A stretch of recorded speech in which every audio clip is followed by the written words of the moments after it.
Hello aspirants, welcome to study IQ। I am Shrimi Shrivastava और आज के सेशन में मैं आपके लिए लेकर आई हूँ जजमेंट राइटिंग सीरीज का पार्ट 3। इस सेशन में हम देखेंगे कि कैसे हम मार्शलिंग करते हैं और अप्रिशिएट करते हैं आपके एविडेंसेस को। पार्ट 1 में हमने देखा कि क्या फॉर्मेट है आपका सिविल जजमेंट का, पार्ट 2 में देखा हमने क्या फॉर्मेट है आपका क्रिमिनल जजमेंट का।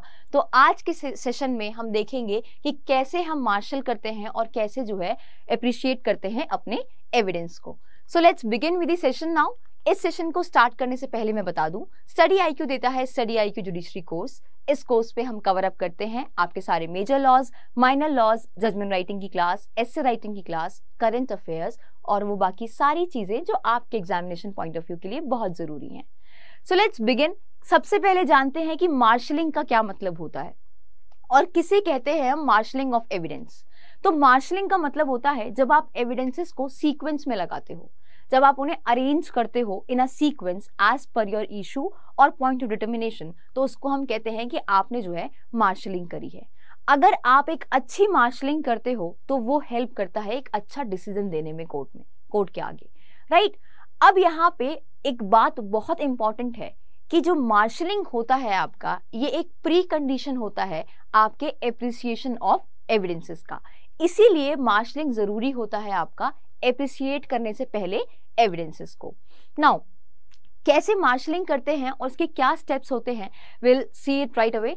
कि सबसे पहले आपको आइडेंटिफाई करना होता है आपके जो भी फैक्ट्स दिए होते हैं उसमें से कि कौन सा आपका ओरल एविडेंस है और कौन सा आपका डॉक्यूमेंट्री एविडेंस है।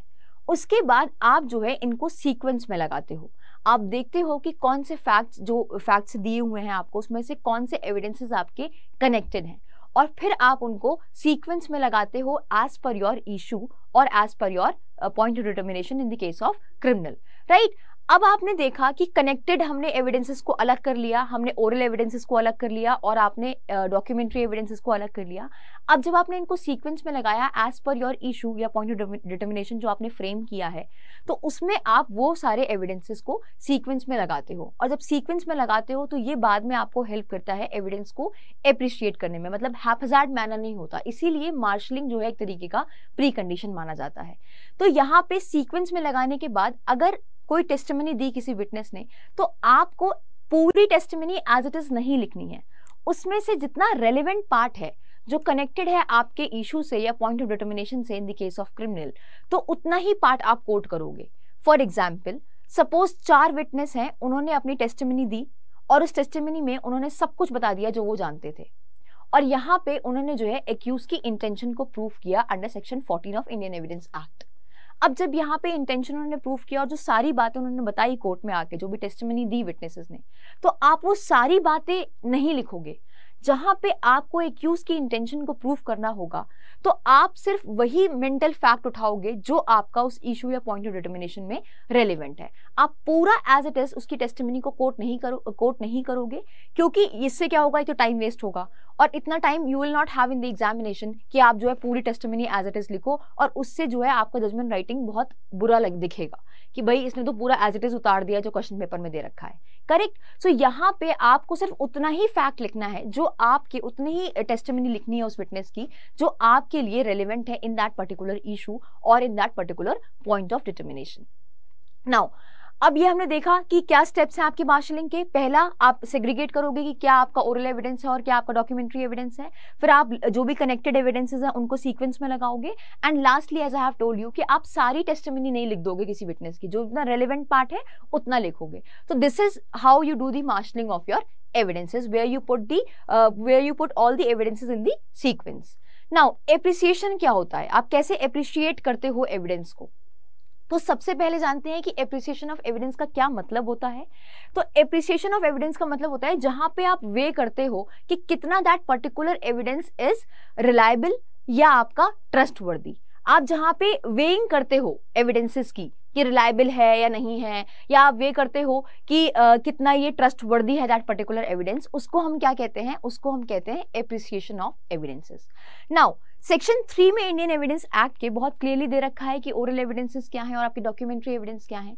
तो ओरल एविडेंसेस वो सारे स्टेटमेंट जो कोर्ट परमिट करती है या रिक्वायर करती है किसी विटनेस को कि वो कोर्ट में आए और बोले और बताए, तो उसको क्या कहते हैं, हम ओरल एविडेंसेस कहते हैं, राइट। डॉक्यूमेंट्री एविडेंसेस वो डॉक्यूमेंट जो प्रोड्यूस होते हैं for the inspection of the court, उसको हम क्या कहते हैं, डॉक्यूमेंट्री एविडेंस कहते हैं एज पर सेक्शन 3।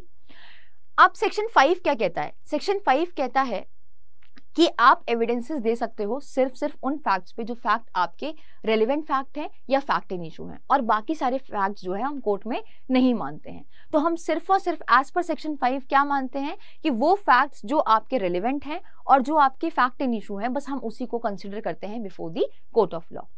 नाउ अगर मैं सेक्शन 136 के पैरा 1 की बात करूं, तो वहां पे जब आप, अब ये सारी चीजें हम अप्रिशिएट कर रहे हैं, इन सारे स्टेप्स को हम ध्यान रखते हैं जब हम अप्रिशिएट करते हैं अपने एविडेंसेस को, राइट। तो वहां पे 136 सेक्शन जो है आपका, उसका पैरा 1 बहुत इंपॉर्टेंट रोल प्ले करता है।